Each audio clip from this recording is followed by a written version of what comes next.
కార్యవర్గ సభ్యులు కామ్రేడ్ బాలేపల్లి వెంకటరమణ గారిని మాట్లాడవలసిందిగా కోరుతూ ఉన్నాం.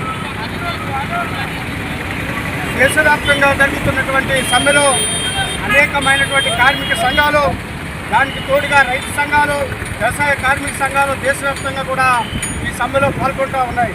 నరేంద్ర మోదీ అధికారంలోకి వచ్చిన తర్వాత పోరాడి సాధించుకున్నటువంటి 44 కార్మిక చట్టాలను 4 కోడులుగా చేసి ఈరోజు కార్మికుల హక్కుల్ని కాలరాసే విధంగా ఈరోజు పరిపాలన కొనసాగిస్తూ ఉన్నారు.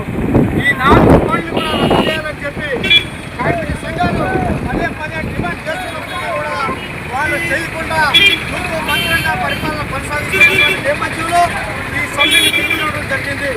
ఈ 4 కార్మిక కనీసం సుప్రీంకోర్టు ఒక సూచన చేసింది, ఒక తీర్పు చెప్పింది, కనీసం మినిమం వేతనం 6,000 ఇవ్వాలని.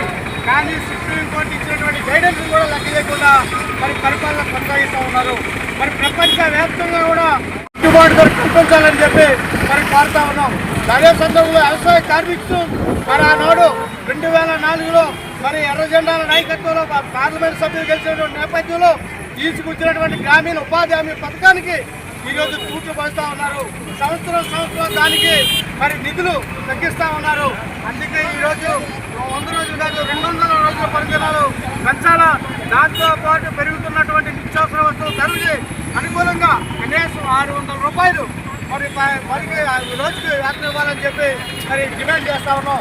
ఈ నేపథ్యంలో సార్వత్రిక సమ్మె నేపథ్యంలో మరి ఈ వర్కర్లు, మరి అంగన్వాడీలు, మరి ఆయాలు మరి ఇచ్చినటువంటి జీతాలు ఏమాత్రం కూడా చాలినటువంటి పరిస్థితులు ఉన్నాయి. వాళ్ళందరినీ కూడా మరి స్టే వర్కర్గా గుర్తించి వారికి తగినన్ని వేతనాలు ఇవ్వాలని చెప్పి సందర్భంగా సమ్మె సందర్భంగా మరి కోరుతా ఉన్నాం.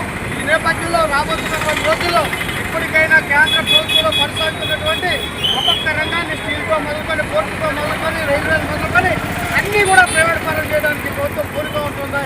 మరి ప్రభుత్వ రంగం ఉన్నట్లయితేనే ఈరోజు ప్రభుత్వ రంగంలో ఉద్యోగాల కోసం మనం డిమాండ్ చేస్తూ ఉంటాం. ఇదంతా కూడా ప్రభుత్వ రంగాన్ని అంతా ప్రైవేట్ పరం చేయడానికి మరి నరేంద్ర మోదీ గారు కూడుకుంటా ఉన్నారు.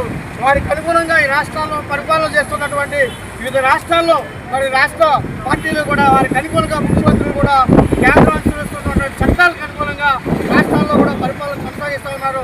తప్పనిసరిగా ఏదైనా ప్రభుత్వ రంగంలోనే, స్టీల్ అయినా, పోర్ట్ అయినా అన్నీ కూడా ప్రభుత్వ రంగంలోనే కొనసాగించాలని చెప్పి ఈ సందర్భంగా డిమాండ్ చేస్తూ మరి ఈరోజు ఈ సమ్మెలో పాల్గొన్నటువంటి ప్రతి ఒక్కరికి, అంగన్వాడీలకి, రైతు సంఘాలకి, పార్టీకి, సిపిఐ పార్టీ నాయకులకి అందరికీ కూడా పేరున అందరికీ కూడా మరి ధన్యవాదాలు తెలియజేస్తూ మరి నర్సీపట్నంలో పాల్గొన్నటువంటి ధర్నాలో మీరందరూ పాల్గొన్నట్టు భారత కమ్యూనిస్టు పార్టీ అనకాపల్లి జిల్లా పక్షాన మీ అందరికీ కూడా ధన్యవాదాలు తెలియజేస్తూ సెలవు తీసుకుంటాను. ఈ వర్గ ప్రభుత్వ ఉద్యోగుల గుర్తించేందుకు పోరాడుతూ